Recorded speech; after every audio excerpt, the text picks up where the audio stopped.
是一个重要的突发事件，中方注意到有关消息，并正在密切关注事态发展。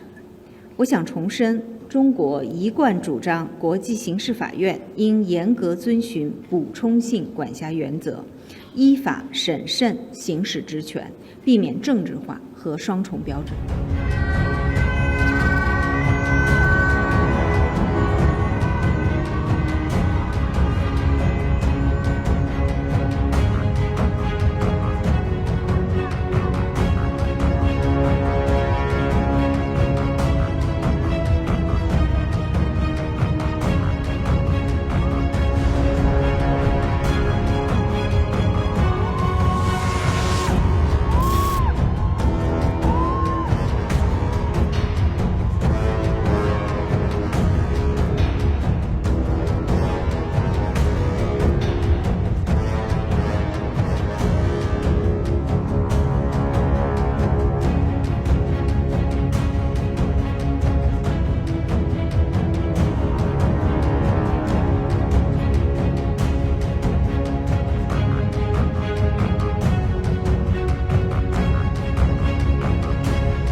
To my countrymen,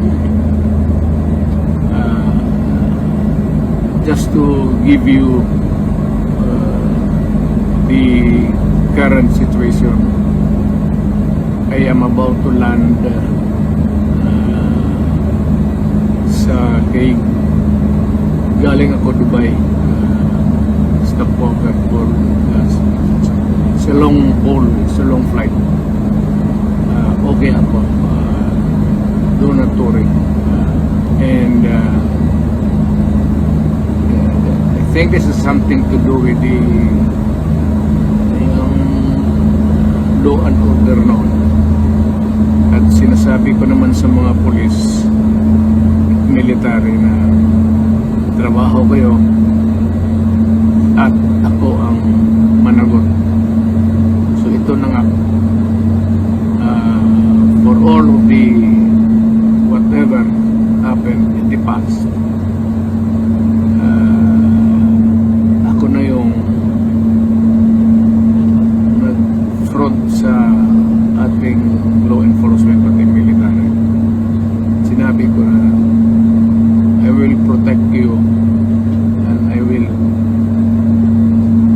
ako ang managot sa lahat. This will be a long legal